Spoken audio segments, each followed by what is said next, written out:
চলেন ভিডিওটি ফুল দেখে নিই। এটা হচ্ছে আরবিক রেসিপি জনপ্রিয় খ্যাপসা। চলেন ফুল ভিডিও আপনারা দেখবেন, তাহলে বুঝতে পারবেন কি জিনিস এটা। ওকে, প্রথমে পেঁয়াজ দিয়ে দেবেন, তারপর যত রকম মশলা লাগে মশলা দিয়ে দেবেন।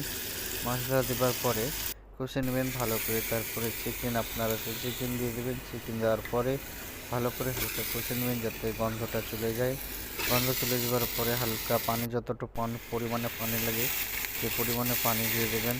পানি দেওয়ার পরে ঢাকনা দিয়ে নেড়ে দেবেন। 25 মিনিট আপনারা প্রেসার কুকারে রাখবেন। 25 মিনিট রাখার পরে আপনার দেখবেন রেডি হয়ে গেছে। রেডি হয়ে যাওয়ার পরে আপনাদের যদি আঙার থাকে আঙারে দিয়ে দেবেন, নাহলে যদি ফ্রেম থাকে কারেন্টের সে ফ্রেমে দিয়ে দেবেন। ফ্রেমে দেওয়ার পরে এই পানিটাই হচ্ছে মেন, পানিটাতেই আপনাদের রাইস দিতে হবে, কারণ চাল দিতে হবে।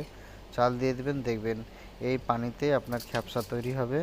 দেখবেন খেতে কতটা সুন্দর। আর দেখুন রেডি হয়ে গেছে আমার খ্যাপসা, অসাধারণ একদম খেতে। আপনারা খাবেন, দেখবেন খুব